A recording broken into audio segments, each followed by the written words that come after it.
امریکی صدر ٹرمپ کی چینی ہم منصب سے گریٹ ہال میں تاریخی ملاقات۔ Great hall of the people پہنچنے پر شی جن پنگ نے پرتپاک استقبال کیا۔ دونوں سربراہان کے درمیان 2 گھنٹے ملاقات جاری رہی۔ دو طرفہ تعلقات، عالمی استحکام، تجارت کے فروغ، مشرق وسطیٰ کی صورتحال پر تبادلہ خیال کیا گیا۔ چینی صدر نے کہا چین اور امریکہ کو ایک دوسرے کا حریف نہیں، شراکت دار ہونا چاہیے۔ چین اور امریکہ کے تعلقات میں استحکام پوری دنیا کے لیے اچھی بات ہے۔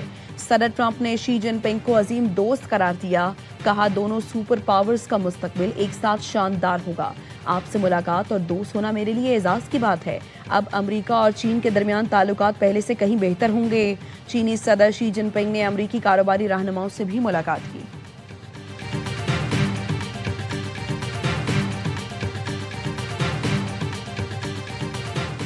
چینی صدر کا ٹرمپ کو تائیوان تنازع پر انتباہ۔ چینی سرکاری میڈیا کا کہنا ہے شی جن پنگ نے تائیوان تنازع کو تعلقات کا سب سے اہم معاملہ قرار دیا۔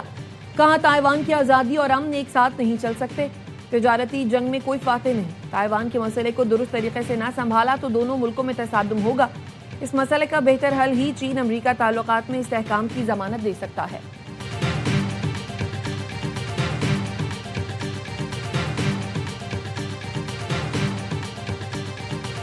These negotiations are very sensitive. I think that we are making progress. The fundamental question is, do we make enough progress that we satisfy the president's red line?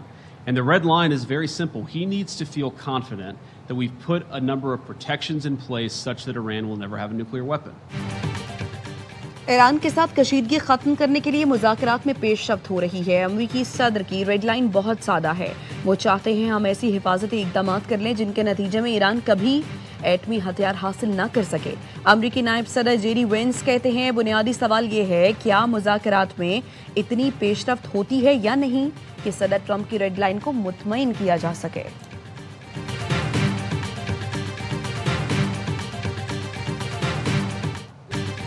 امریکہ چاہتا ہے خلیج کے معاملے پر موقف بدلنے کے لیے چین ایران پر دباؤ ڈالے۔ امریکی وزیر خارجہ مارکو روبیو کہتے ہیں چین ایران کو خلیج میں جاری اقدامات سے پیچھے ہٹنے میں آمادہ کرے۔ بحران کے حل کے لیے کردار ادا کرنا چین کے مفاد میں ہے۔ امریکہ اور چین نے اتفاق کیا ہے ہرمز سے گزرنے والے جہاز پر کسی کو ٹیکس لگانے کی اجازت نہیں ہونی چاہیے۔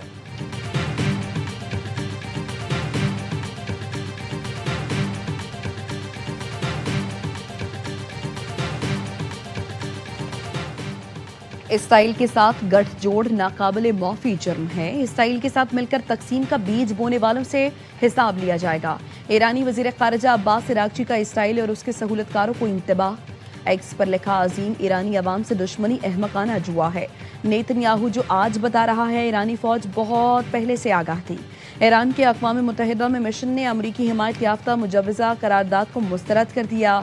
ایرانی مشن کے مطابق امریکہ کی جانب سے مختلف ممالک کی حمایت کو عالمی اتفاق رائے ظاہر کرنا بے بنیاد اور فریب ہے۔ زبردستی تعاون کی کوئی بڑی تعداد ایران کے خلاف واشنگٹن کی جاری بین الاقوامی سطح پر غلط کارروائیوں کو جائز قرار نہیں دے سکتی ہے۔ سمندری ناکہ بندی، ایرانی تجارتی جہازوں پر حملے، عملے کو یرغمال بنانے جیسے اقدامات سمندری قذاقی سے مشابہ ہیں۔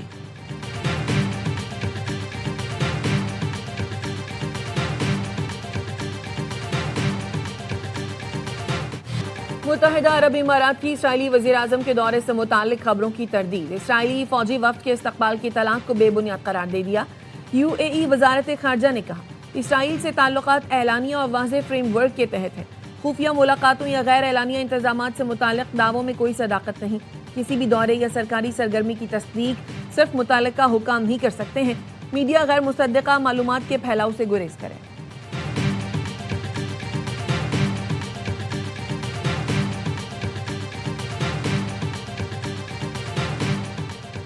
وزیر اعظم شہباز شریف کی زیر صدارت وفاقی کابینہ کا اجلاس۔ ملکی مجموعی سیاسی اور معاشی صورتحال کا جائزہ۔ اجلاس کو آئندہ مالی سال کے بجٹ کی تیاریوں سے بھی آگاہ کیا جائے گا۔ وفاقی کابینہ اقتصادی روابط کمیٹی کے فیصلوں کی منظوری دے گی۔ اجلاس میں مجوزہ آئینی ترمیم اور قانون سازی پر بھی مشاورت۔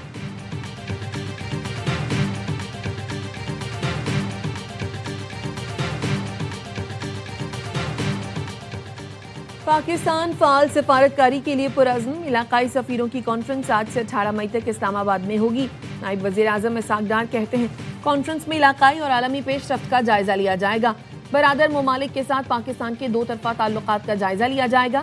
سفیروں کی سفارشات تعلقات مزید مضبوط بنانے میں معاون ثابت ہوں گی۔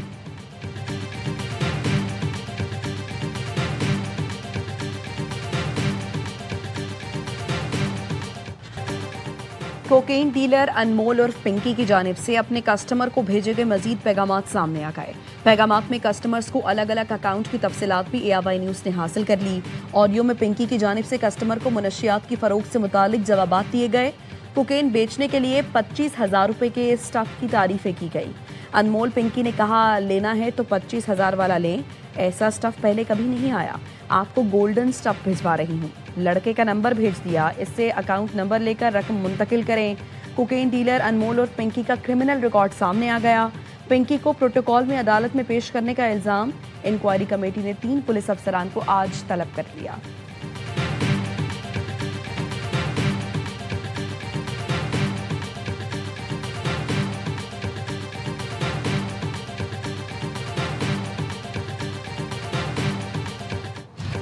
وزیر اعلیٰ پنجاب نے کوکین ڈیلر انمول پنکی کی گرفتاری سے متعلق رپورٹ طلب کر لی۔ ذرائع کے مطابق پنکی کے نیٹ ورک سے لے کر درج مقدمے تک تمام تفصیلات طلب کی گئی۔ ملزمہ پنکی کے خلاف لاہور میں درج مقدمے میں تفتیش کی تیاری کر لی گئی۔ لاہور میں درج مقدمے میں ملزمہ انمول اور پنکی کو لاہور لے جایا جائے گا۔ مقدمے میں ملزمہ کا بھائی ریاض گرفتار ہے، لیکن پنکی کو اشتہاری نہیں کیا گیا تھا۔ کوکین ڈیلر انمول اور پنکی کے سابق شوہر سابق انسپکٹر رانا اکرام کو بھی طلب کیا گیا ہے۔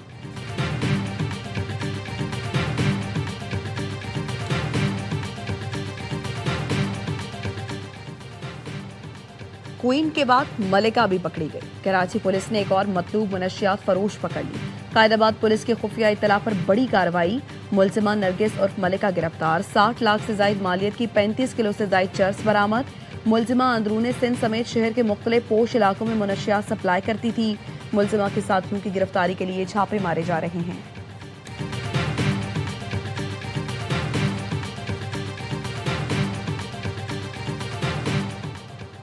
اسلام آباد میں پیٹرول پمپس انویسٹمنٹ کی آڑ میں اربوں روپے فراڈ کا انکشاف۔ ذرائع کے مطابق اسلام آباد اور پختونخوا کے بڑے لوگ اور سرکاری افسران انویسٹمنٹ فراڈ میں ملوث۔ عادل اکرام نے متاثرین کو پیٹرول پمپس میں سرمایہ کاری پر منافع کا لالچ دیا۔ ملزم کے خلاف اسلام آباد کے 3 تھانوں اور KP میں مقدمات درج، منی لانڈرنگ کی تحقیقات شروع کر دی گئیں۔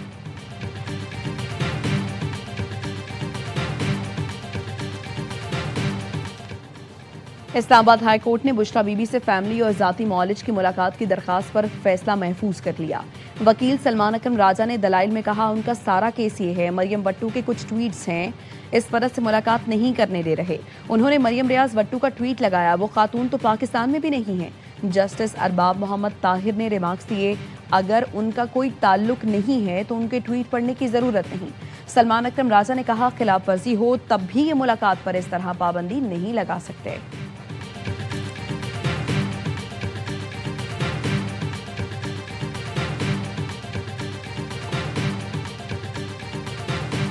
اس وقت جو آپ کو ٹھہراؤ نظر آ رہا ہے، مجھے تو یہ کسی بڑے لاوے کی صورت میں نظر آتا ہے۔ مہنگائی بہت زیادہ ہو گئی ہے، ایگریکلچر سیکٹر آلموسٹ تباہی کے دانے پہ ہے۔ لا اینڈ آرڈر صورتحال ہے اس وقت بہتر ہوئی ہے اوورآل CCD کی وجہ سے، لیکن یہ پرماننٹ حل نہیں ہے۔ جیسے ہی کسی قانونی اور آئینی ترامیم کی بات ہوتی ہے تو نیب سرگرم ہو جاتا ہے۔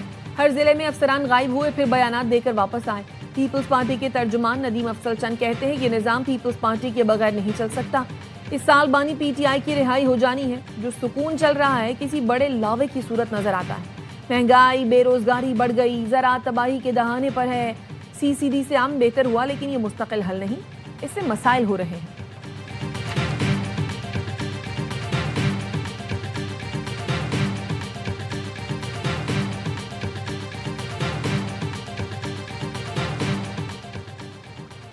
ملک کے 3 بڑے آبی ذخائر کی تعمیر کی لاگت میں کئی گنا اضافہ، تینوں بڑے ڈیمز کی تعمیر خواب بن گئی۔ دستاویز کے مطابق مومن ڈیم منصوبے کی ابتدائی لاگت 3 کھرب 9 ارب اور نظر ثانی شدہ لاگت 6 کھرب 65 ارب ہے۔ داسو ہائیڈرو پاور منصوبے کی ابتدائی لاگت 4 کھرب 86 ارب اور نظر ثانی شدہ لاگت 17 کھرب 37 ارب۔ دیامر بھاشا ڈیم کی تعمیر کی ابتدائی لاگت 20 کھرب 24 ارب، نظر ثانی شدہ لاگت کا تخمینہ نہیں لگایا جا سکا۔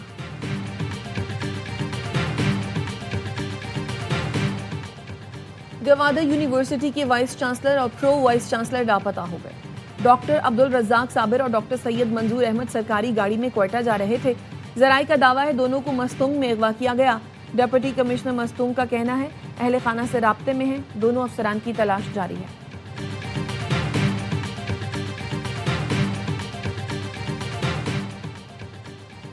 بلوچستان میں پاک فوج کے 5 سپوت مادر وطن پر قربان. بارکھان کے علاقے نوشام میں پاک فوج اور FC بلوچستان کا سینیٹائزیشن آپریشن. ISPR نے بتایا فائرنگ کے تبادلے میں میجر توصیف احمد بھٹی، نائک فدا حسین، سپاہی ذاکر حسین، سپاہی سہیل احمد اور سپاہی محمد ایاز شہید ہو گئے. فورسز نے فتنہ ہندوستان کے 7 دہشت گردوں کو ٹھکانے لگایا. ہلاک دہشت گردوں سے اسلحہ، گولہ بارود اور دھماکہ خیز مواد بھی برآمد ہوا. صدر، وزیر اعظم، وزیر داخلہ اور وزیر اعلیٰ بلوچستان کا شہید جوانوں کو خراج عقیدت. دہشت گردی کے خلاف آپریشن جاری رکھنے کا عزم.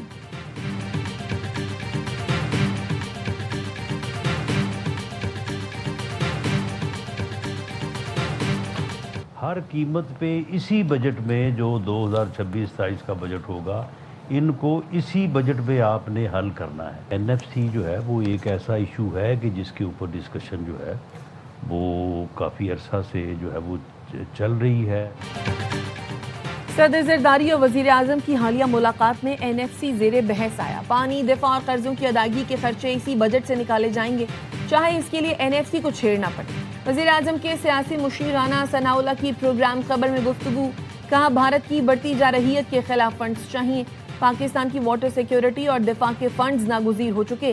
پارلیمنٹ سے بجٹ کے دوران ہی ایمرجنسی فنڈ لینا ہوں گے. بے نظیر انکم سپورٹ پروگرام صوبوں کو دینے کی تجویز ہے. وفاقی حکومت ہر سال BISP پر 750 ارب خرچ کرتی ہے.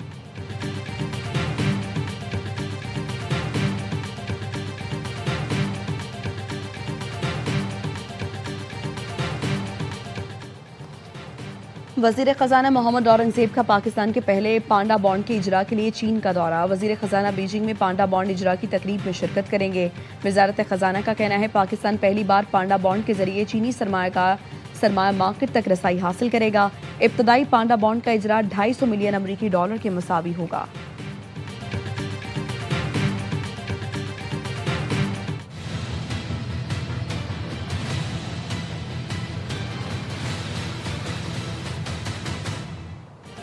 کیمبرج انٹرنیشنل کا AS لیول ریاضی کا پرچہ ملتوی. جمعے کو ہونے والے پیپر کی نئی تاریخ کا اعلان 22 مئی تک کیا جائے گا. 12 مئی کو AS لیول ریاضی کا پرچہ لیک ہوا تھا. کیمبرج انتظامیہ کا کہنا ہے اسٹیک ہولڈر سے مشاورت اور اضافی سیکیورٹی اقدامات کے طور پر فیصلہ کیا گیا. نتائج جاری کرنے کی تاریخ 11 اگست برقرار رہے گی. کیمبرج کنٹری ڈائریکٹر ازما یوسف کہتی ہیں پیپر چوری ہونے کے واقعات غیر معمولی ہیں. ذمہ دار عناصر کو سزا دلوانے کے لیے مختلف قانونی راستے اختیار کر رہے ہیں.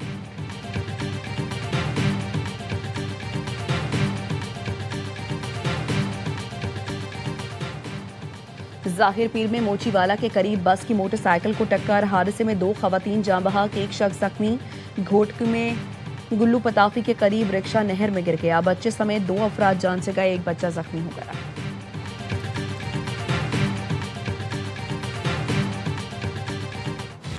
سندھ کے کئی شہر آج بھی شدید گرمی کی لپیٹ میں. جیکب آباد، سکھر، لاڑکانہ، حیدرآباد میں درجہ حرارت 45 اور خیرپور میں 44 ڈگری سینٹی گریڈ رہنے کی توقع. کراچی کا موسم بھی گرم اور مرطوب. شہر قائد کا پارہ 36 ڈگری سینٹی گریڈ تک جانے کا امکان. لاہور میں بارش سے گرمی کا زور ٹوٹ گیا. جنوبی پنجاب، شمالی بلوچستان اور کشمیر میں آج چند مقامات پر تیز ہواؤں اور گرج چمک کے ساتھ بارش کی پیشگوئی.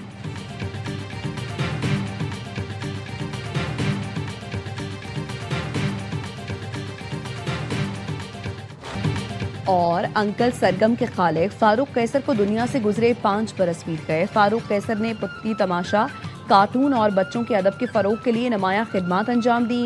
فاروق قیصر کو ستارہ امتیاز اور تمغہ حسن کارکردگی سمیت کئی اعزازات سے نوازا گیا.